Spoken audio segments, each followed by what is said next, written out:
একটি দোয়া নিয়মিত পড়লে আল্লাহ আপনার অন্তর প্রশস্ত করে দিবেন। আল্লাহ আপনার অন্তরে সৎ সাহস দান করবেন, আপনার জ্ঞানকে আল্লাহ তাআলা বৃদ্ধি করে দিবেন। এই দোয়াটা হযরতে মূসা আলাইহিস সালাতু ওয়াস সালাম আল্লাহ তাআলার কাছে বেশি বেশি করতেন। এবং কি ডক্টর জাকির নায়ক তিনিই কিন্তু এক বক্তব্যে বলেছেন, আমি এই দোয়াটা বেশি বেশি পড়ি। অনেক ওলামায়ে কেরামের মুখ থেকে আমি শুনেছি তারা এই দোয়াটা বেশি বেশি পড়েন, এমনকি আমিও পড়ি। এই দোয়াটা শুধু আপনি নিজে পড়বেন না, আপনার সন্তানকেও পড়াবেন। আপনার সন্তানকে আল্লাহ তাআলা সৎ সাহস দান করবে, আপনার সন্তানের মেধা আল্লাহ তাআলা বাড়িয়ে দিবে, তার জ্ঞান প্রজ্ঞা আল্লাহ তাআলা বাড়িয়ে দিবেন। হযরত মূসা আলাইহিস সালাম এই দোয়াটা আল্লাহ তাআলার কাছে বেশি বেশি করে করতেন।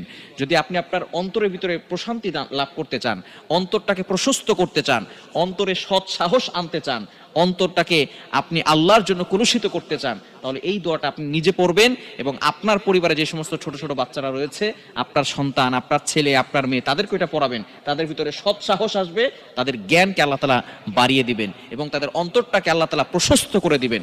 দিনের জন্য প্রশস্ত হবে, আখিরাতের জন্য প্রশস্ত হবে, জ্ঞানের জন্য তাদের অন্তর প্রশস্ত হয়ে যাবে। এই দোয়াটা করার দরকার আছে না নাই?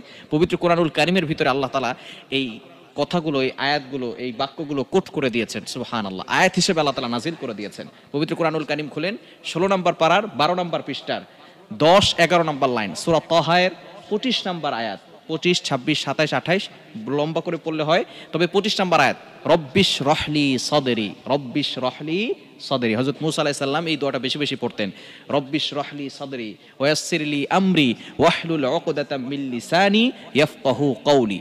এটা যদি বড়টা পড়তে পারেন আলহামদুলিল্লাহ, ভালো, পুরো বাক্যটা পড়াটা। যদি বড়টা পড়তে না পারেন, শুধু রব্বিশ রহলি সদরি, রব্বিশ রহলি সদরি, এতটুকু পড়া যাবে না ইনশাআল্লাহ।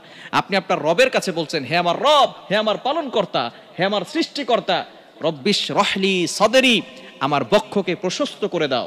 হযরত মূসা আলাইহিস সালাম এই দোয়াটা আল্লাহর কাছে বেশি বেশি করতেন। আল্লাহ তাআলা আপনার অন্তরকে প্রশস্ত করে দিবেন, আপনার অন্তরে আল্লাহ তাআলা সৎ সাহস দান করবেন। হযরত মূসা আলাইহিস সালামকে আল্লাহ তাআলা এই দোয়ার মাধ্যমে সৎ সাহস দান করেছিলেন। মূসা আলাইহিস সালাম ছিলেন একা, আর যেখানে ফেরাউনের সৈন্যবাহিনী ছিল অনেক, ফেরাউন অত্যাচার করত, জুলুম করত বনি ইসরাইলের উপরে। হযরত মূসা আলাইহিস সালামের একেবারে অস্ত্রশস্ত্র কিছুই ছিল না।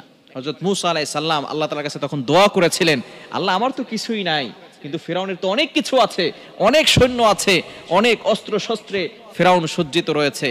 তখন আল্লাহ পাক রব্বুল আলামিনের কাছে হযরত মূসা আলাইহিস সালাম এই দোয়াটা করেছিলেন, আল্লাহ আমাকে সৎ সাহস দান করো, রব্বিশ রহলি সদরি ওয়াসসিরলি আমরি ওয়াহলুল উকদাতাম মিন লিসানি ইয়াফকাহু কওলি।